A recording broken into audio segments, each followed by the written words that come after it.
ఇవాళ జేఎన్టీయూ పరిధిలోని వివిధ అఫిలియేటెడ్ కాలేజ్ విద్యార్థులందరం ఇక్కడికి రావడం జరిగింది. సప్లిమెంటరీ అడ్వాన్స్ సప్లిమెంటరీ పరీక్షలు నిర్వహించకుండా విద్యార్థులను డీటైన్ చేయడం సిస్టమ్ పట్ల మేము అందరం ఈరోజు నిరసన తెలపడానికి ఇక్కడికి విచ్చేసినాం.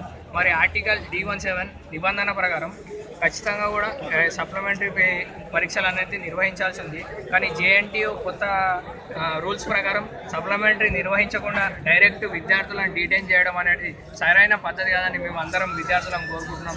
దయచేసి జేఎన్టీయూని మేము ఒకటే వేడుకుంటున్నాం. మేము ఇక్కడికి శాంతియుతంగా వచ్చి నిరసన తెలుపుకుంటున్నాం. ఏంటంటే అడ్వాన్స్ సప్లిమెంటరీ పరీక్షలు నిర్వహించాలి, మా డీటైన్ సిస్టమ్ని తొలగించాల్సిందిగా కోరుతున్నాం. దీనివల్ల ఈ సంవత్సరం 14,000 మంది విద్యార్థులు ఇప్పటివరకు ఈ డీటైన్ సిస్టమ్ కింద డీటైన్ అవ్వడం జరిగింది.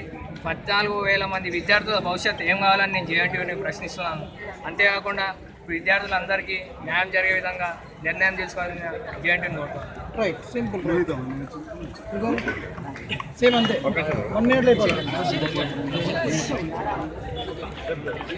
ఇవాళ వేలాది మంది విద్యార్థులు వచ్చి జేఎన్టీయూ హైదరాబాద్ క్యాంపస్ని ముట్టడించడం జరిగింది. మేము వైస్ ఛాన్సలర్ ఒక్కడే అడగదలుచుకున్నాం. మహారాష్ట్ర జేఎన్టీయూలో లేదు, కాకినాడ జేఎన్టీయూలో లేదు, జేఎన్టీయూ కర్ణాటకలో లేడు, ఎక్కడా లేని డిటెన్షన్ విధానాన్ని ఉట్టి జేఎన్టీయూ హైదరాబాద్ క్యాంపస్ ఒక్కటే ఎందుకు అమలు చేస్తుంది? 15,000 మంది విద్యార్థులు డీటైన్ బారిన పడ్డారు. 4 విద్యార్థులు సూసైడ్ చేసుకున్నారు. పేపర్ ఎవాల్యుయేషన్ మంచిగా జరగడం లేదు. ఈసీ గారికి ఒకటే విజ్ఞప్తి చేస్తున్నాం, మేము అడ్వాన్స్ సప్లిమెంటరీ ఎగ్జామ్స్ కండక్ట్ చేయాలా, ఈ డిటెన్షన్ విధానాన్ని తొలగించాలా అని చెప్పి మేము అందరికీ డిమాండ్ చేస్తాం.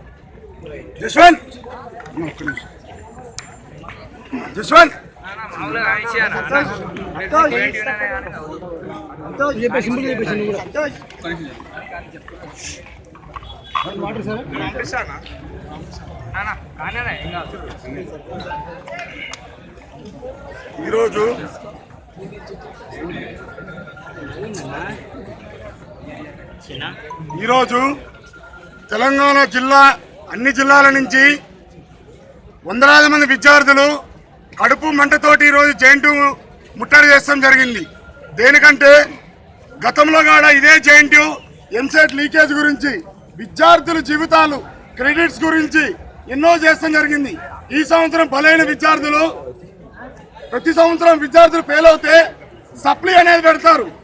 అట్లాంటిది సప్లీ అనేది పెట్టకుండా విద్యార్థుల జీవితాలు నాశనం చేసి వందలాది మంది విద్యార్థులు 14,000 మంది విద్యార్థులు జీవితాలు నాశనం చేసిన జేఎన్టీయూ తీవ్రంగా టీఎన్ఎస్ఎఫ్ నుంచి మేము విద్యార్థి సంఘం నుంచి ఖండిస్తాం జరుగుతుంది. విద్యార్థులు ఆడపిల్లలు కావచ్చు, ఇంత ఎర్రటెండలో విద్యార్థులు రోడ్ల పైనకి వచ్చడం జరిగింది. ఈరోజు పరిస్థితి పొద్దున్న నుంచి టిఫిన్ గారు చేయకుండా విద్యార్థులు పాపం వందలాది మంది విద్యార్థులు జేఎన్టీయూ ముట్టడి చేసి ఇప్పటి వరకు స్పందన లేదు వీసీ గారు కాను, ఈ జేఎన్టీయూ కానీ ప్రభుత్వంకి. గతంలో కూడా ఎన్నో చేస్తాం జరిగింది. విద్యార్థులు కోరుకునేది దండం పెట్టుకునే విద్యార్థులు కోరుకునేది ఒకటే, వందలాది మంది విద్యార్థులు కోరుకునేది ఒకటే, అయ్యా జేఎన్టీయూ గారు డిటైన్ అనేది ఎత్తివేత వేయాలి, ఇమ్మీడియట్లీ సప్లిమెంటరీ అనేది పెట్టాలని చెప్పి మా టీఎన్ఎస్ఎఫ్ నుంచి విద్యార్థుల నుంచి మేము డిమాండ్ చేస్తాం జరుగుతుంది. లేని పరిస్థితిలో ఈరోజు వందలాది మంది వేలాది మంది విద్యార్థులు ఈరోజు వచ్చారు. తెలంగాణ జిల్లా మొత్తం అన్ని విద్యార్థి సంఘాలు టీఎన్ఎస్ఎఫ్ లీడ్ చేసి ప్రతి ఒక్క విద్యార్థి సంఘాలని భుజంగొట్టి లేపి మీ కథ చెప్తాం, జేఎన్టీయూ కథను ప్రభుత్వం మీ మెడలో ఉంచి మీకు ఇమ్మీడియట్లీ స్పందించేట్టు మేము ఖండిస్తడం జరుగుతుంది. లేని పరిస్థితిలో మా టీఎన్ఎస్ఎఫ్ నుంచి ప్రతి ఒక్క రోజు జేఎన్టీయూ ముందు మేము ధర్నా చేస్తాం జరుగుతుంది. ఇవాళ వందలాది మంది విద్యార్థులు వచ్చారు, రేపటి నుంచి వేలాది మంది లక్షలాది మంది విద్యార్థులు వస్తాం జరుగుతుంది. దయచేసి ఇప్పటికైనా జేఎన్టీయూ ఖండియాలని చెప్పి టీఎన్ఎస్ఎఫ్ మేము డిమాండ్ చేస్తాం జరుగుతుంది.